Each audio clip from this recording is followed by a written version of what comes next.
My mini vlog. Napakatagal na niyan pero upload ko na kasi bulok na sa gallery ko. Ano dito?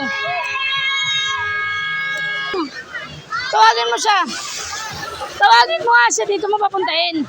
Tawagin mo si Gali, dito mo papuntahin.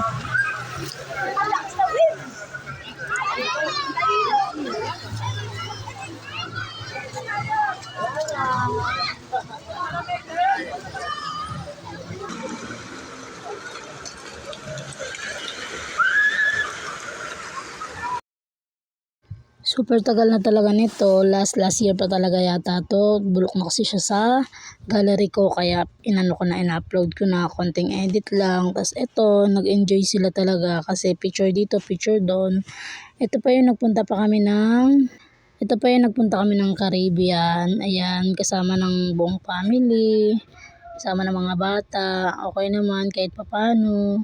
At ang saya kasi nakakatuwa kasi enjoy na enjoy talaga sila. Kasi kita mo naman sulit na sulit yung pagpunta kahit gaano kalayo. Bawat swimming pool napakaganda. Tsaka may sila, may wave sila. Kahit nasabi mo malayo, sulit pa rin ang pagpunta mo kasi nga kita mo naman, 'di ba? Napakalawak ng swimming pool nila. Tsaka hindi lang isa, dalawa, marami silang swimming pool, marami kang pagpipilian. Warning siya na mag-wave na talaga yung pool. Kaya ito, enjoy talaga ang bawat isa. Marami kami niyan, hindi lang kaming buong pamilya, kundi puro mga taga sa amin din. Kaya kahit gaano kalayo, okay pa rin ang biyahe. Pagod nga lang talaga, grabe. Pagod na pagod kasi 3 ang alaga mo. Pagod sobra. Pero yung makita mo silang masaya. Ganda ng pool nila, tapos mabay pa yung yung panahon kasi hindi siya umulan, napakaganda. Tsaka hindi rin gaanong mainit. Tamang-tama lang talaga kaya parang napakasarap talagang maligo. Ngayon may pinakamababa, tapos may pinakamalalim. At mga mamshi, marami kayong pagpipilian na pool kasi malaki siya at malawak. At tingnan mo naman, hindi gaanong talaga ang mga tao. Ilan-ilan lang ang mga tao pumupunta dito. Ewan ko lang pag tuwing summer kung marami talagang pumupunta. Kasi sikat din siya, hindi lang sa view. Pati Yan na, babe.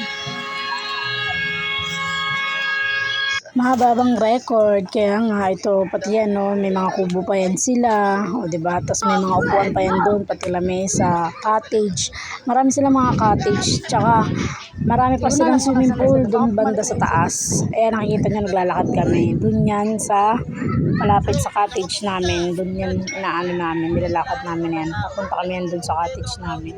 Tapos ay dito, napakainit yan be, napakainit yan, tapos lahat kami mga taong bundok talaga, ayan napakainit talaga yan. Pero si Galbo, wala talaga sa kanya. Basta makapag-swimming Sa akin mo nga siya dyan. Picturean ko siya dyan. Ayan diba? Enjoy talaga kami. Kaya ano pa inaantay nyo? Ngayon summer, wag mo magpahuli. Kaya magpunta na kayo dito sa Caribbean. Ayan kami, diba? Ang dami namin.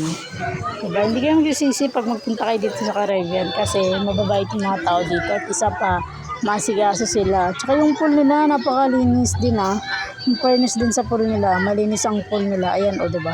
Tumutulay-tulay pa ako dyan, kita mo naman. Diba? Ayan, ayan sila. Talaga lang, pag nalaglag talaga yung cellphone ko talaga dito, ay naku, ewan ko na lang talaga kung may gamitin pa talaga ako. Ayan, diba? Yan kami. Pakainit. Tapos may natutuwa kayo dito kasi marami silang mga mga cartoons character. Marami kayong mapipicture-picturean. Ayan pati sa gitna ng pool, may mga character din sila na So ayun, ang ganda niyan, diba? Kita nyo naman, ang ganda ng mga view nila. Kaya ano pang inaantay nyo? Pasyal-pasyal din pag may time. Bye!